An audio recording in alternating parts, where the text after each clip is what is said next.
Hello everyone. Today I'm going to be talking to you about how to get started in Business Lens with modeling.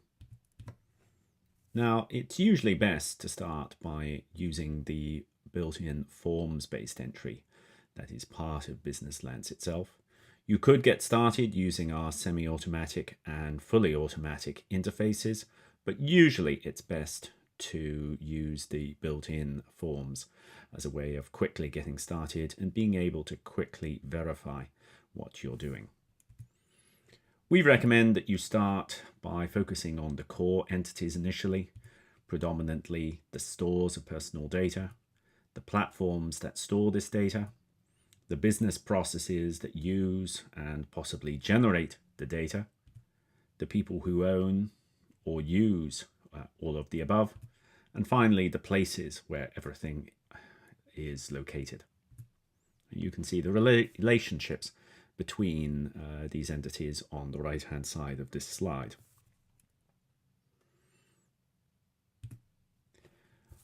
We've tried to make it so that you can work in parallel across these entities.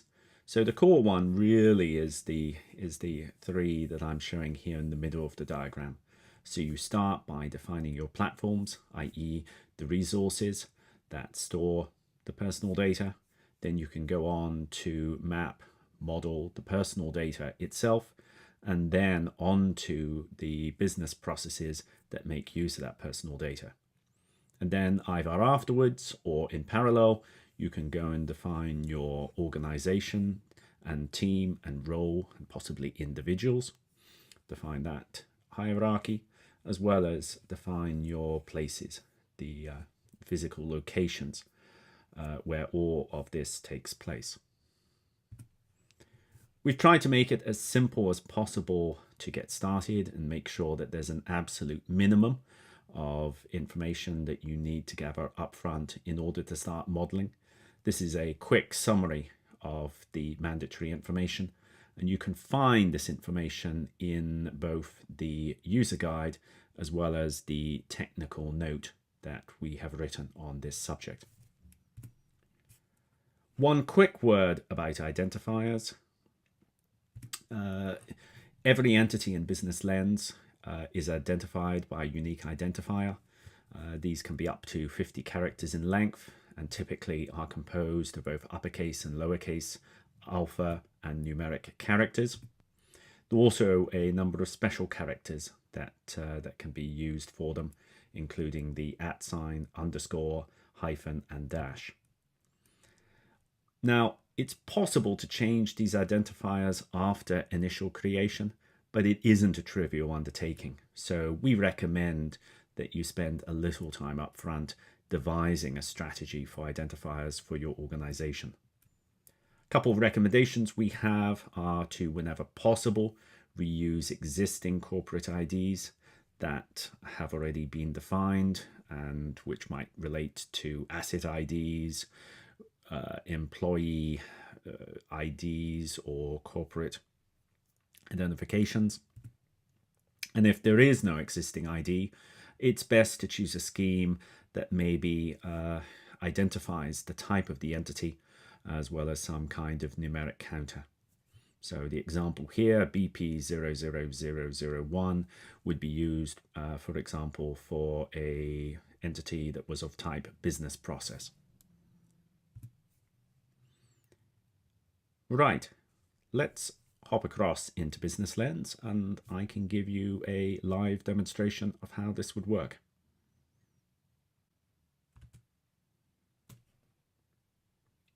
Okay, so here we are in the visualization layout of Business Lens. And as you can see, we're presented with an entirely blank canvas. We haven't begun our modeling just yet. Now I'm going to be modeling a HR department, human resources, and the fact that they are storing personal data about employees, which they use for a performance review business process. So to get started with this, I know that they've got their information stored in a couple of physical resources. There's a data server as well as a good old-fashioned filing cabinet. So I'm going to start by defining these resources. I'll start first with the filing cabinet.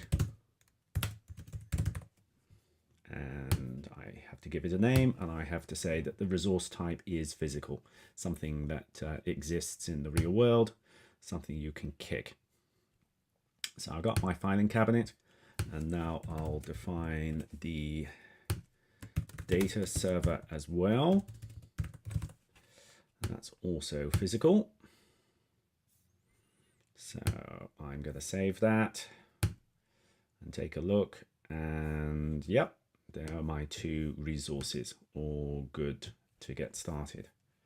So I know that I've got personal data in each of them. So I'm going to start by defining the employee records that are to be found in the filing cabinet. And I know the records here are employee names, their dates of birth, and start employment. Oops, can't spell. Their start date. And in fact, I'm going to call this, to make this even clearer, I'm going to call this the paper employee records to make it very clear when this gets displayed that these are stored in the filing cabinet. Okay, so that's the paper records set up, and now I'm going to do the electronic ones.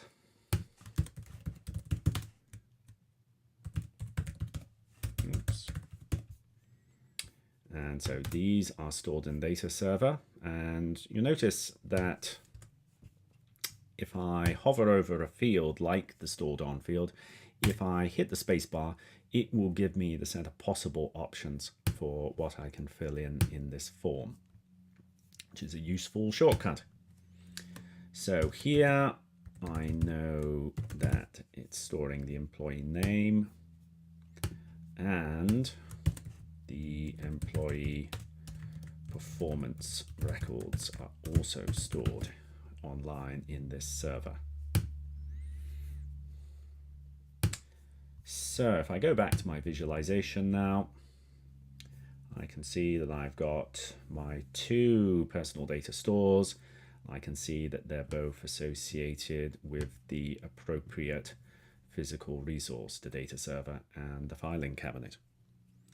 So everything's looking good so far. So now I can go and model the business process. So add the first of these business processes. So this is performance evaluation. And I could go in and put in the business process steps. I could define a sequence of steps that runs on, but for the purposes of getting up and running, I'm going to keep this to the bare minimum.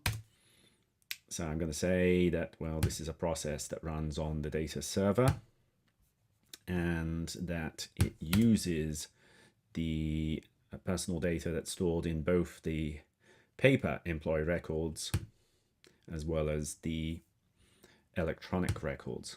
So in the case of the employee records that are paper-based, it's using all of them: dates of birth, start employment date, and employee names. And I can present that the usage, justification usage for this in this business process is contractual.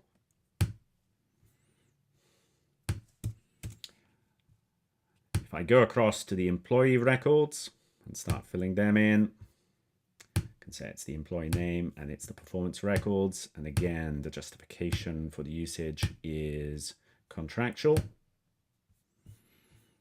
And the output from this is going to be written into the electronic employee records, and it's going to cause a new set of performance records to be written in as a result of this. So let's save all that and see the result of that. And now I can see that I've got my business process for performance evaluation created up here. I can see that it's using the information stored within the paper employee records. And for the electronic employee records here, I can see that it's using that data, but it's also generating it as well. So all looking good so far. Now, of course, a business process usually is owned by some role or other. So I'm going to go now and define a team for this. And so I'm going to define a human resources department. And that's all I need to do, identifier and a name for it. And I'm going to define a role within that department called Manager HR, which I'm going to say is part of human resources.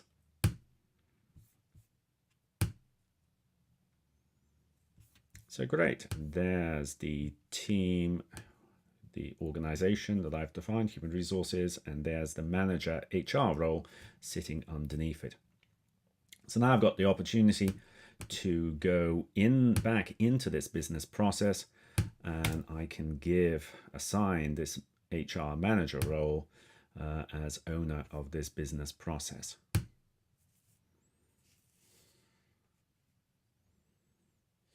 And when I come back in, I see that the manager role is indeed associated with the business process using the owns relationship. Now, one more thing I want to do is to set up a location for that all of this is taking place. So I'm going to add a geographic place, which in this case is going to be London, as that's where the organization is placed. I can define a set of jurisdictions for that. It's part of the UK, and at least for now, it's also part of the EU. So that's all saved. And now I'm going to add in as a local place the actual London HQ, which I can say is located in the London location that I've already defined. So that's all looking good. There's my London HQ, but don't actually have anything assigned there yet. So I'm going to link all this by going into the resources, and I'm going to locate all of these in the London offices. Now I could define a set of further sub-locations, local locations for this, so that I could make it even clearer as to where these things were located. So I could have a particular floor of a building or even a room, for example. But I'm just going to keep it as London HQ for now. So at the end of all this, I have the basic business process for performance evaluation for this company organized and modeled.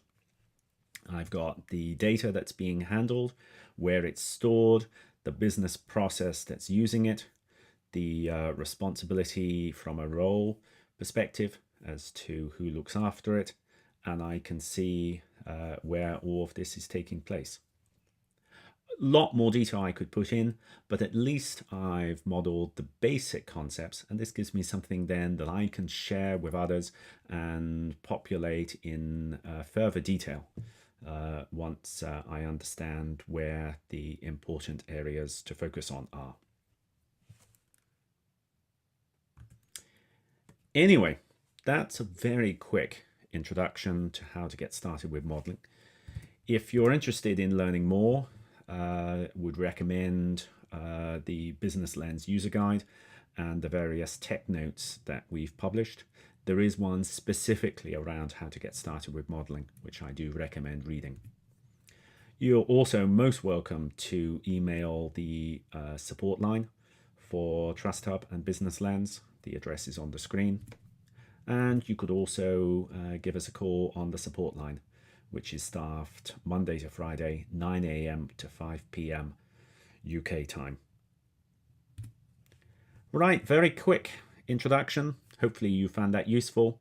If you do have any questions, please don't hesitate to get in touch with us. Thank you very much.